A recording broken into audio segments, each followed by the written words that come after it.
Get your base in order. Get your base in order. You know, I put, I did last week, someone else did, but that flag out there, just to show people that church is here. And it was really annoying because the base that it came with was like it had 4 things, and you sit, and unless it's perfectly level and it's not super windy, it's not that good. So I ended up having to get, tent pegs and just bang. It was just really annoying. So what I did was, decided to get a stake instead because that was more appropriate. Just to, got my mini sledgehammer, is that what it's called? And bashed it in the ground and put it on there. And it's like, yeah, I can angle it however I like because the base is in order. Before that, it would fly, it would fall on the road. I had to clean it once. It's like, oh, how annoying, I don't like cleaning. And the base wasn't in order. It's like, yeah, a really pretty nice flag, but unless the base is in order, it's useless. Our key verse is Joshua chapter 2 verse 5. We're continuing a series here. And it says, consecrate yourselves, for tomorrow the Lord will do amazing things among you. Who would love to see God do amazing things amongst us? Right? How cool would it be to be one of those that were like looking at the Red Sea, totally riddled with fear because you have no idea that God's now going to part the Red Sea. It's not a natural thought that you would have, even if someone told you. You know that there's an army coming behind you about trying to, possibly kill you. And then you see the Red Sea part. You walk past. I mean, that would be pretty cool. Would you like that? And here they are at the start of the river Jordan. They've been camped there for a bit, and it's like, oh, God has led us here. And it's like, thanks a lot, Lord. You've led us to a place where we have nowhere to go. Because, you don't naturally think, oh yeah, God's now going to part another river, that you apparently heard about from your parents telling you this story at the parting of the Red Sea. You don't know. And I have to admit, I get discouraged every now and then. I think, as I go to the prayer meeting, people pick it up prophetically and encourage me up. And I'm like, oh, yeah, thank you, Lord. It's really good. That's, part of the church, to build each other up in the Lord, to spur each other on. Just tell each other, keep going. This God thing, keep going. Keep being the light of the world. Don't give up. And so I go through those cycles. As it mentions in the Word, we battle discouragement, courage, and all sorts of things. And, Joshua's ministry was set up like this. Hey, Joshua, don't be afraid. Be strong and courageous. He was told that over and over and over again. Maybe to his ears it was getting a little bit old. It's like, okay. But to be strong and courageous. Why? Because there's plenty of opportunities to feel weak and be riddled with fear. And sometimes, even this week with, the news, you think, Lord, why have I been sent here? I'm happy to go anywhere in the world. Why here? And you look sometimes in front of you, and all you can see with your natural eye is a river in front of you, and you have no idea how to get across. You look in your backpack, and unfortunately there's no inflatable rubber raft in there, ready to go. You're looking around, you look what you've got, and there's just no way. And that's maybe what some of these people thought, the Israelites. God had a plan. They were finally on the edge of where they'd been placed. They took an unusual route to get to where they're going, to where it was really hard, impossible. God did that before. He sometimes doesn't give you the normal path to where you need to go, because he needs to show you that there's no way you could get to where you're going unless God did something. And then what we need to do as people is remember that. Moving here, and I've gone through discouragements, as we all do, as we follow God. We moved from New South Wales to here, and we just kind of got here. It was kind of amazing how it happened. It's like, we're here now. People go, oh, that was a big deal. I go, oh, was it? It just sort of happened. I just got a job, and it all just flowed perfectly. The way that I was able to finish up where I was, the way I was able to come, everything was set up perfectly. And it's kind of like, yeah, God was involved. And so when I doubt, what I need to do is remember the peace and the path that God set and opened up before me to get where I am. And so when I see where I am and feel discouraged and don't know the way forward, I need to remember that God has placed me here. If God hasn't given you a clear direction to do anything else, you don't even know how you got here, just trust that God has you here for a time and a purpose. He knows. So anyway, the Israelites here were held for 3 days at the edge of what you'd call a threshold. A threshold was like a bit of wood at the door that sort of held the thresh in, like some wheat type stuff. What's it, stalks of the wheat or something? Thresh. Anyway, so from coming out of the door, there was kind of like the spot where it stopped. And a threshold, as far as we understand today, is like the point of no return, the point of breakthrough, the point where we're crossing over into something that's new and fresh. It's like, oh, that was the point. Like with Brooke and I, we crossed a threshold of our relationship when we got married. It was like one of those moments, you know, when you get a job, or when you have a baby, or when you find out something of news. It's like, oh, the threshold moment, getting there. And sometimes it's a battle to get to the place of breakthrough. And so they were held for 3 days at the edge of a threshold. They were camped at the River Jordan.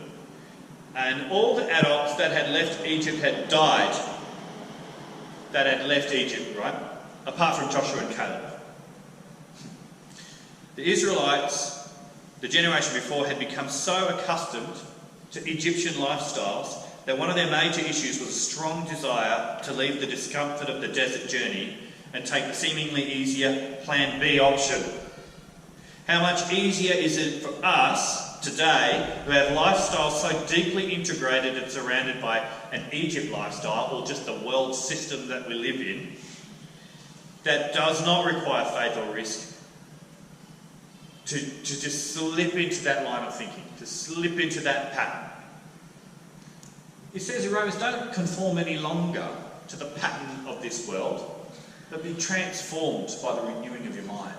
Then you'll be able to test and improve what God's will is, His perfect, pleasing, and His perfect will, as in Romans 12. It's like there is a pattern that you can easily slip into, and that's a worldly pattern. I'll nickname that the Egypt mindset.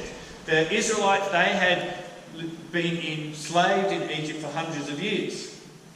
They used to eat different things, the foods that came there, like cucumbers. I remember that being mentioned in the Bible. Oh.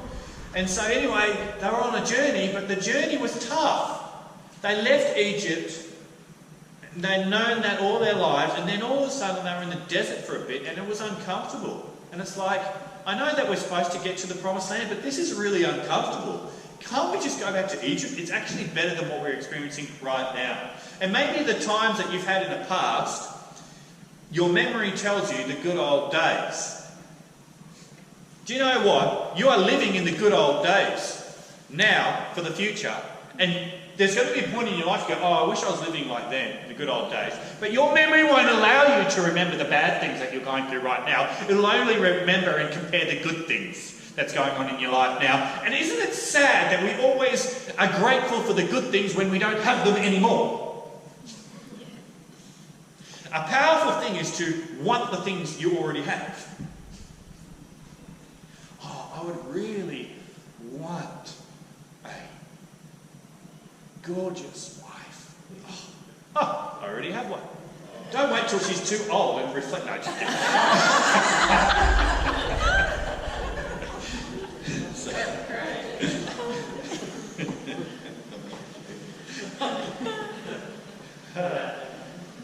Sorry? Yeah, good. But she will remember. When she's old, she'll go, so, what do you think now, love? Great! More beautiful than ever! Want the things that you already have. See the things that you already have. And we do that with our lives. We always compare the worst bits of our lives to the best bits in other people's lives. We tend to do that, don't we? So what was happening here is the Israelites were clearly forgetting that they were enslaved and that they were being whipped and they had all these extra portions of work to do, more and more and more, before they escaped from Egypt. They conveniently forgot that, but they do clearly remember the cucumbers. I mean, that's how fickle our mind is. Oh, we used to eat cucumbers. We have to eat this manna. The reason why I had to eat that manna for so long is because he disobeyed God so many times. And they kept grumbling and complaining and going, I wish we could go back there. I wish we could go back there. And in our life we can go, I wish I could just live like everyone else. Everyone else is doing all right. The world is doing all right. They're getting all the money. How come they're not experiencing all my problems? Well, you're probably not looking under the surface. You know, a car can look really nice, but a mechanic looks under the hood. Look under, you know, there's something that's amiss in mankind. People can look nice in a Facebook, Instagram world. Things can look nice, but look underneath. Sometimes you don't get that opportunity. Understand that what you have in Christ is more valuable than anything else, that your struggles today are momentary. That's what the Bible says, they're momentary. We have a hope that's for all eternity, that we have in our heart. How cool is that? We have the promised land in front of us that we're heading into and that we're living in. That's why it was so good to spend a bit of time clearing out our temples, eh? Because we can get so caught up in the patterns of this world. We need to clear out and realise what we have. That's God. And God on the inside to give us peace. How cool is that? Oh, I'll keep going. Early in the morning. Let's read the chapter. Whole chapter? I'll go quick. Early in the morning, Joshua and all the Israelites set out from this beautiful place and went to the Jordan, where they camped before crossing over. After 3 days, the officers went throughout the camp, giving orders to the people. When you see the ark of the covenant of the Lord your God and the Levitical priests carrying it, you are to move out from your positions and follow it. Then you will know which way to go, since you have never been this way before. But keep a distance of about 2,000 cubits, which is 900 metres, between you and the ark. Do not go near it. And Joshua told the people, with a key verse, consecrate yourselves, for tomorrow the Lord will do amazing things among you. Joshua said to the priests, take the ark of the covenant and pass it on ahead of the people. And so they took it up and went ahead of them. And so the Israelites had their lives positioned around what God was doing.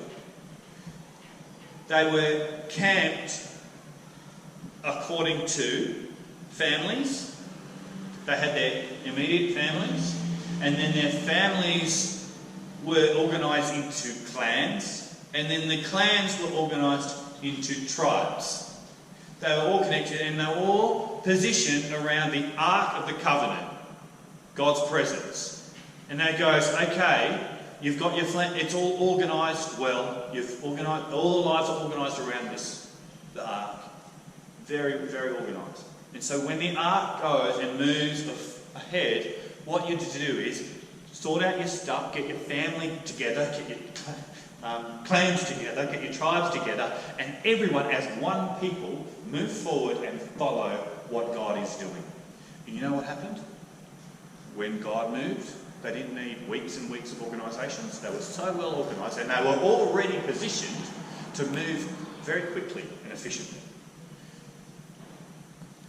I don't know how organised we are as Christians these days around what God's doing, that if God was to move, we'd be able to go, whoop, everyone, follow. And everyone was on the same page. Because later on in the scriptures, it says that when they eventually conquered Jericho, there was one person, one out of the, I think, 2 million people, one person had taken some of the devoted things and it ruined the whole system.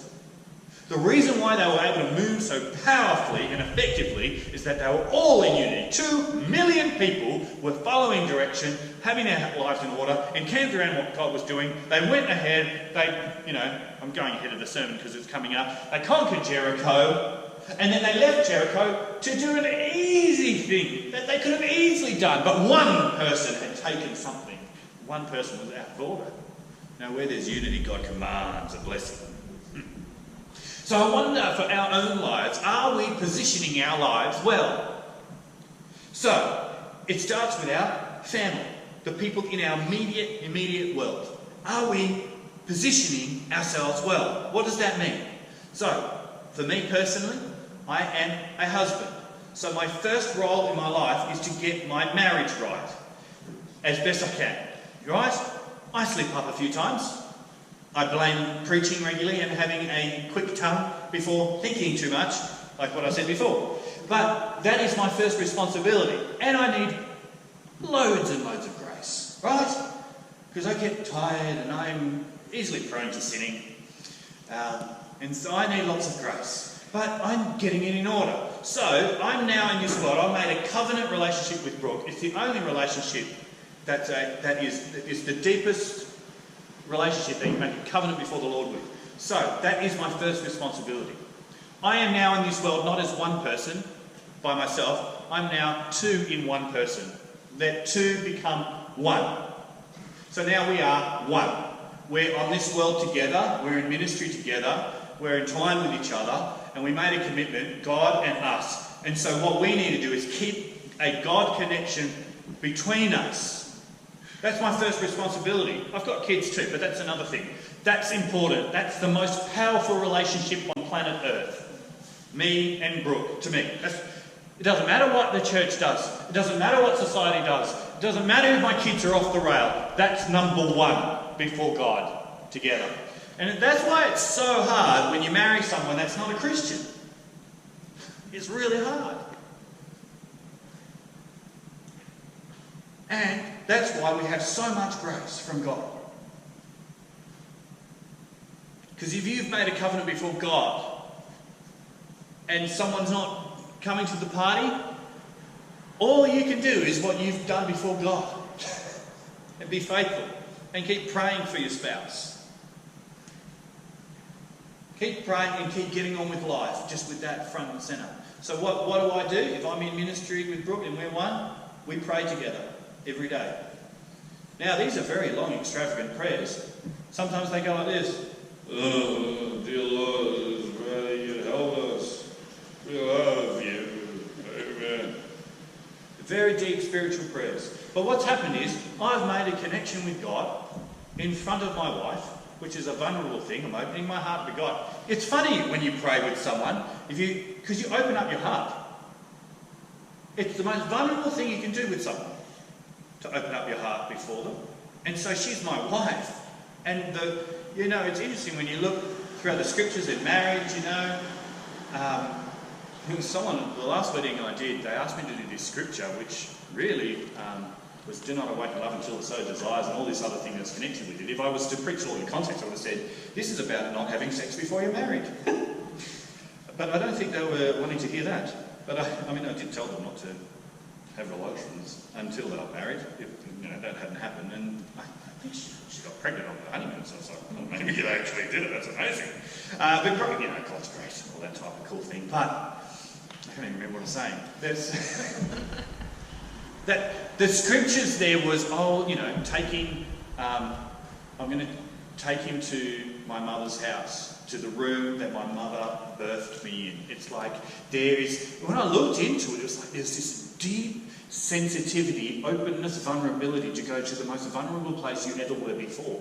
When you were born kicking about in, your blood and coming out in this world in the most vulnerable place possible. And you're coming back to that vulnerable place and connecting with a human being. And that's God's design for marriage. I shouldn't be closer to anyone apart from my wife if she allows me to. And this is the thing, it's hard because it is so reliant on the other. It's so reliant on the other. And if Brooke was wanting to pray with me and I didn't want to pray with her, that would make it really hard. And to be honest, it is really hard if that's the case. And what she could do is go, Lord, I'm just going to pray in front of him. I'll just lay there stubbornly, closing my heart. She could just go, Lord, I bless my husband. In Jesus' name, amen. And I'm just like, that would be my reaction if my heart's closed. Because once you connect with God and you actually involve me, the reaction of your heart is like, oh. The very thing that we're designed not to do, because we're supposed to be open and be intimate in relationship with each other. That's the design. I want you to practice now. If you're married here today, or almost married, I want you, seriously, there's so much religious stuff associated with this. Like, if we're going to pray together, it's going to be a long prayer. No. The reason why I started reading my Bible every day is because my mum told me that you only have to read a verse. I'm like, a verse? 3 seconds, easy. I can do that. That's fine. Make that connection. So, I'm going to give a few more moments of silence, and the level of awkwardness will go up heaps, but I think this could be a moment of breakthrough.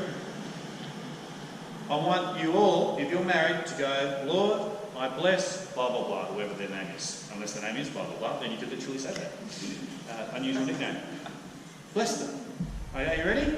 And take turns. It should take probably a maximum of 10 seconds if you're going to be very spiritual. 11, okay? Let's try that. I know this is a bit funny, but this is massive. Foundational. Go.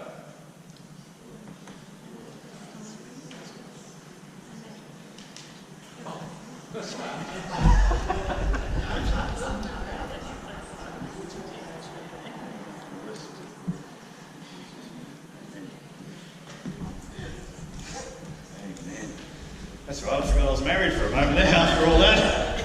Very deep and intimate, aren't we? Very connected. But, okay. So, they position themselves in their families. Sometimes people who are married have kids. Once you got that going, the next step is your kids. Get your kids in order. So what could you do with your kids? You could train your kids. I say, train your kids in the Lord, and when they're old, they won't depart from it. We kind of think that means turn up to church every now and hope that the kids' church leader's going to teach them something decent, or I'll chuck them in a Christian school and let them do the training. No, it's active. Train your kids in the way of the Lord. Connect with the Bible. Again, it's not like spend hours training. Do something. Read a verse. Read a kid's Bible. If you can't do that, just connect in prayer. Do something that involves God in your day. If it's before dinner, say grace. You know? But it'd be great if everyone could say a type of prayer, because when someone opens their heart and prays. But again, it's hard if you've got older kids, they don't want to do it. Just like a marriage relationship, it's really hard when it's not all together and all in unity. I know we've had some conversations about that when people are coming on board late. But give it a crack. And it's hard and it's awkward. But that's because that's at the edge of breakthrough for your life. To connect with God, with your family. And so once you've got your family in order, it's interesting because the reason why this has come up, because I was at a men's bonfire the other day and this came up. You know that men's bonfire that heaps of us went to? Hey, Matt? So we went to after Alpha, very committed. Wives, you put the kids to bed. We'll go to a bonfire. We're very devoted to the things of God and church and things. But we went, and this topic came up, and a couple of us said about what we do with our spouses. You know, connect with the Word or whatever. Well, not.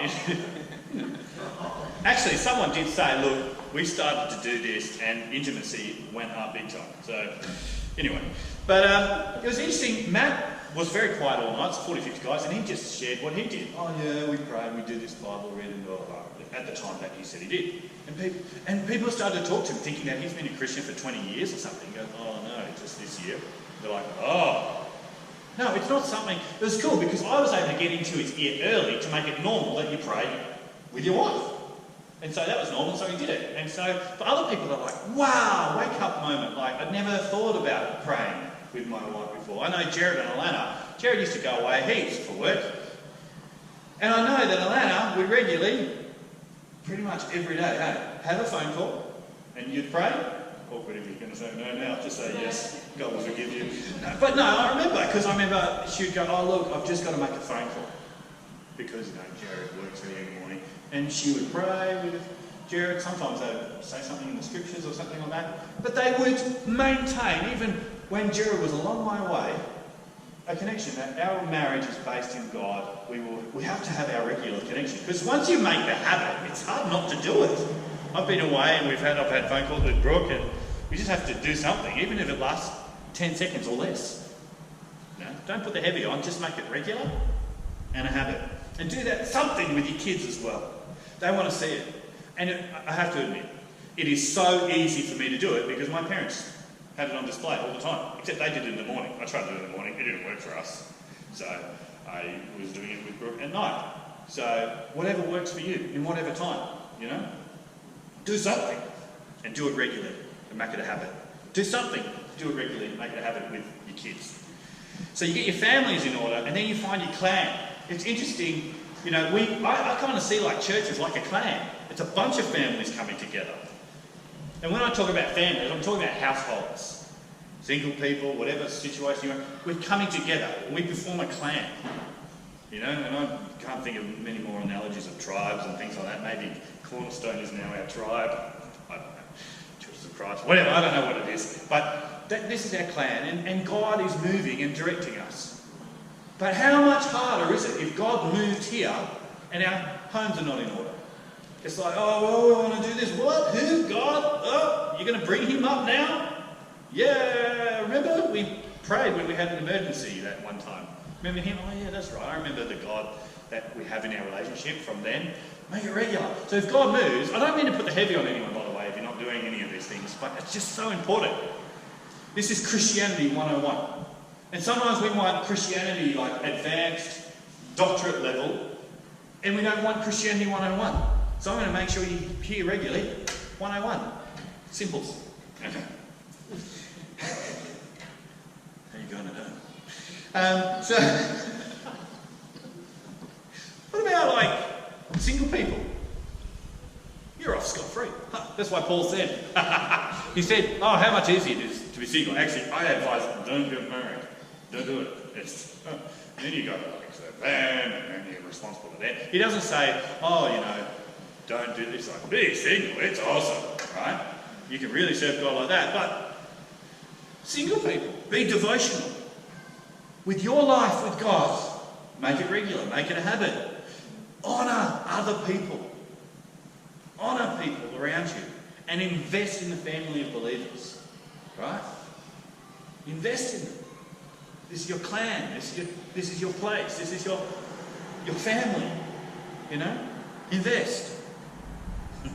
Not having a base, it's like that flag. If you don't have the base in order, you've got this beautiful family, great, you could fly around. Great, very easily. And how often does that happen? Even amongst Christian homes. Breaking all the time. Not having a base is like trying to do amazing things for God when you don't have it at a basic level at home.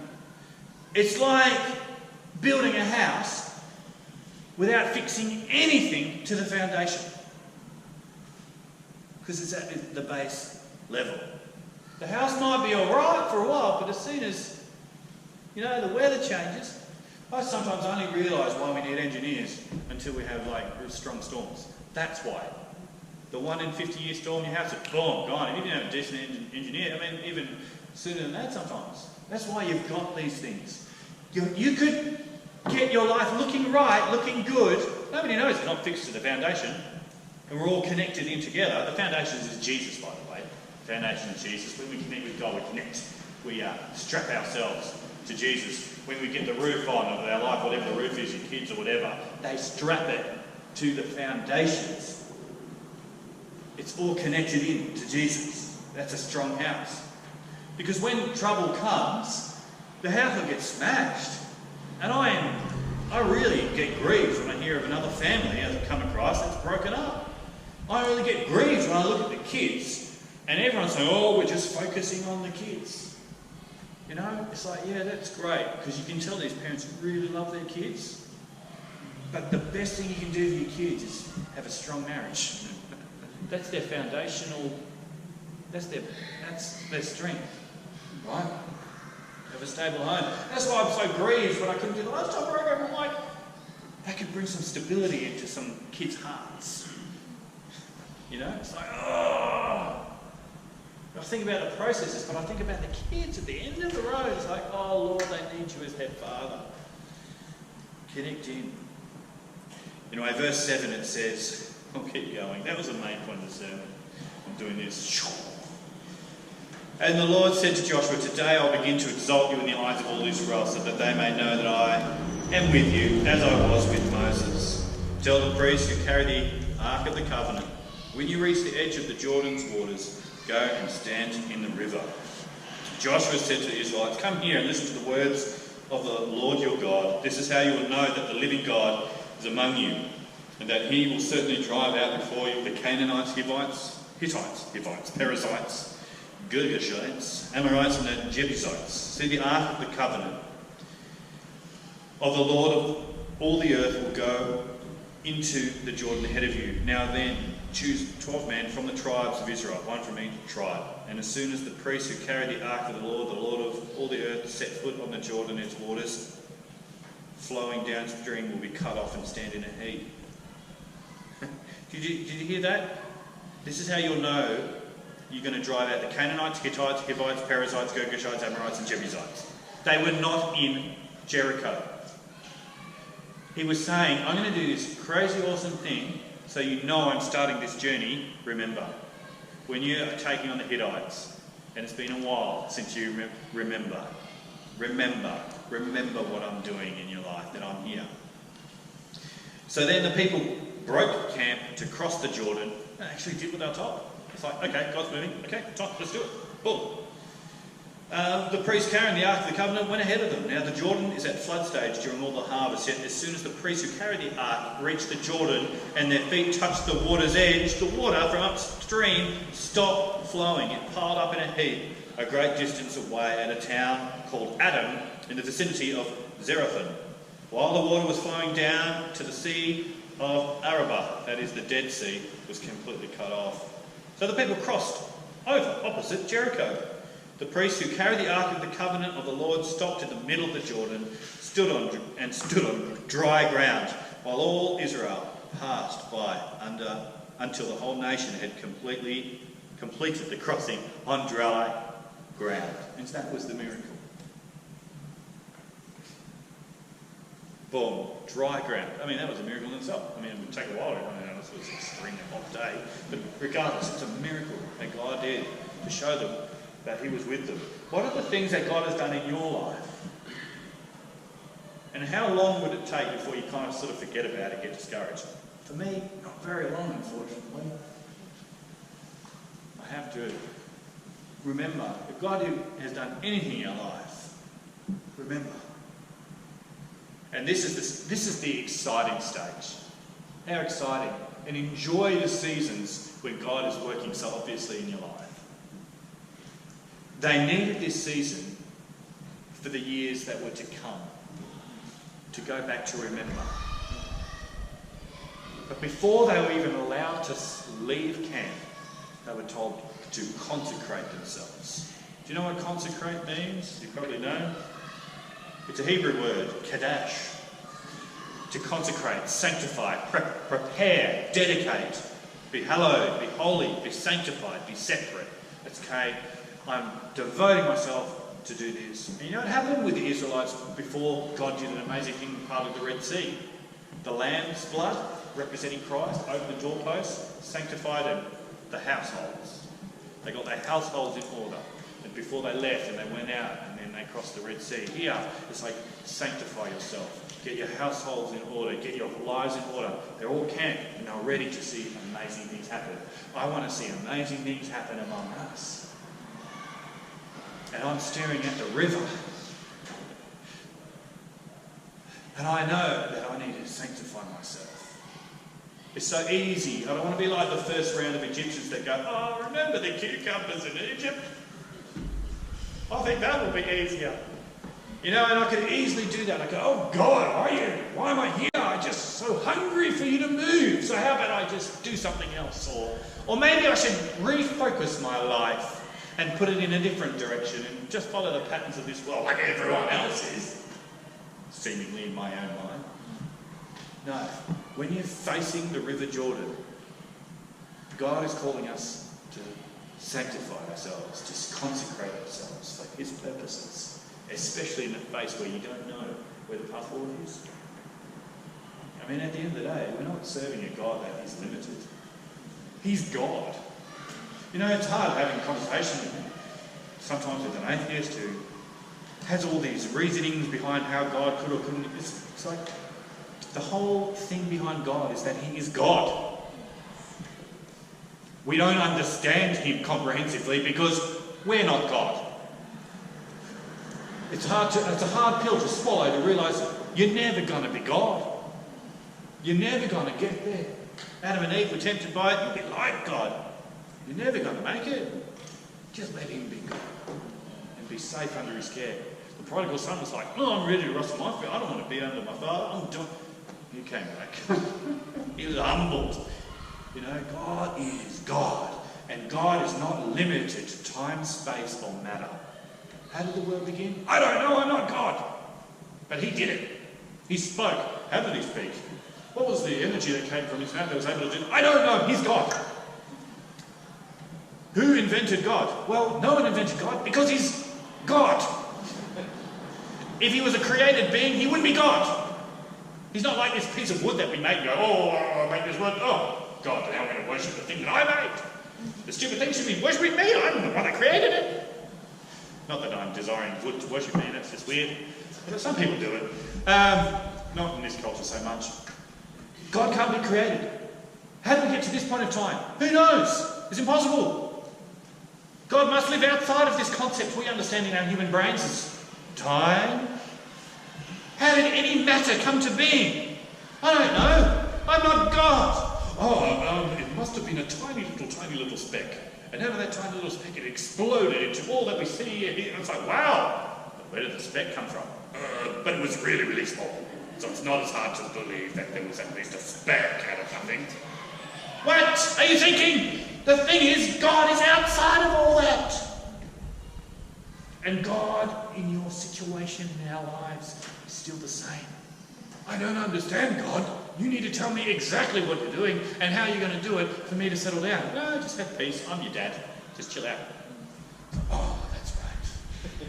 Lord, how are we going to reach these people? You're not the Lord of the harvest. I am. You're just the worker. Oh, okay. I'll just worship you then. Yeah, do that. Clear out the mess. Just be a king with God. Amen? Get your house in order. I challenge you this week. Right? If you're not doing some of these things we're talking about, give it a go. You know, this church will, mate, be amazing. In Jesus' name.